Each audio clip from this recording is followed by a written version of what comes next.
All right, so the two options for today are both quick and fun, and I think you're gonna like them both. I put some documents on CTLS that have some reference sheets in there and just some ideas that you can look at and check out. Over the course of the quarantine and the pandemic, there was a trend going around on Instagram and in other art little places where people were making little mini art galleries for their pets, little hamsters and cats and other things. And so they just out of boredom from being in quarantine were making little mini pieces of art and hanging it up and putting them around, and then people started making little mini museums. This happens all the time in real museums though, when they mock up an exhibit.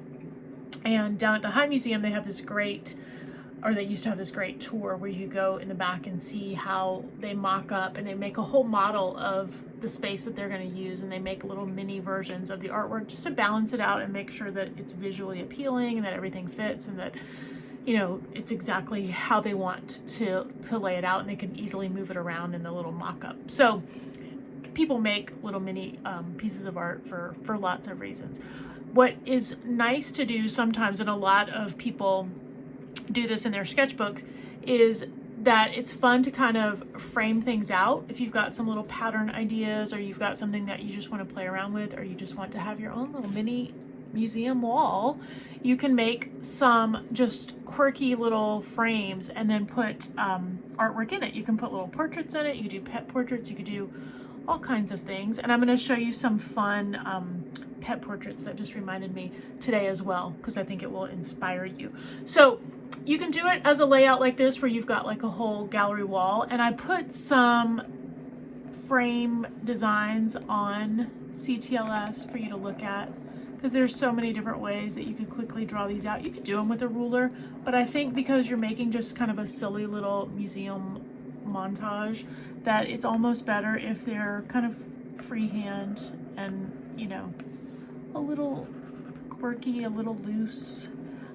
You can do it in, you know, just like a series. Maybe this is like, you know, 3 hanging on a wall, or maybe you're going to do a whole wall of them. It's up to you. And then you can go back with literally anything: oil pastels, colored pencils.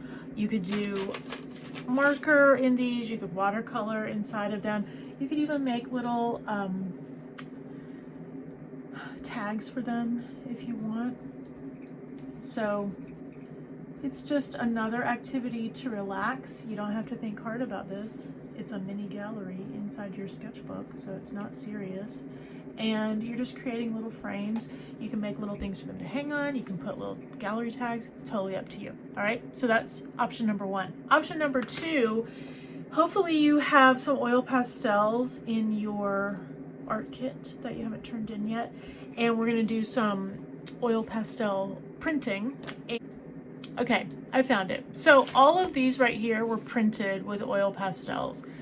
I put some reference images on CTLS that you are welcome to use. You could also just do a quick line drawing and use your own drawing to repeat this pattern. The fun part about this is just to see how oil pastels print something.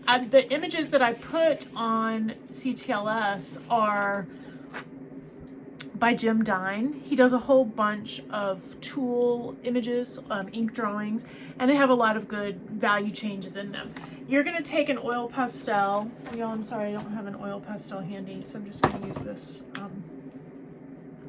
window marker. And I'm going to go back over it. I had this one done earlier in purple, but I'm just going back over it. I'm hoping that this is going to work just like an oil pastel is. So I'm on the back of the image. You can do this just on copy paper or something thin, and you don't have to cover the whole page. You're just going to cover the part where the image is that you want to print. And then you can lay it on here, and it seems pretty simple that when you would draw on it, the oil pastel would press into the paper from the back and it would create this image. But what's really fun about this, or what's interesting to me, I think, about this, is that if you shade in with cross-hatching, like if you were doing, you know, a value study of this tool, it will also do the values in oil pastel. So wherever there's shading, I'm going to shade it, but down here, and do it very carefully. If you do it fast, it's going to look scribbly, but you can start to see how it's coming out onto here. And the pastels are going to do better than that waxy crayon that I just had, because it's putting too much down. But if you look closely at these over here, you get some really nice value changes just with the cross hatching, and you can go lighter, and the oil pastel will do that for you. The fun part about that is that you can repeat it. You could do a whole collage of these. You could watercolor on top of them to do a resist. You could even put some on top of each other. Let me show you what that would look like real quick. And it's just fun to do a little printmaking in your book without ink. And, you know, just for fun and repetition, and you can use your drawing, you can use another image if you want to. The purpose is not to do a great drawing, but just to see how the print process would work if you were using oil pastels, and to do a little layering on top. You could do different colors. You could fill the entire page. It would be kind of cool, actually. I think I might go back on top and fill the entire page on mine, so we'll see.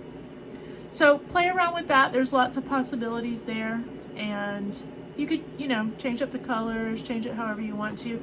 Every couple of prints, you would need to go back and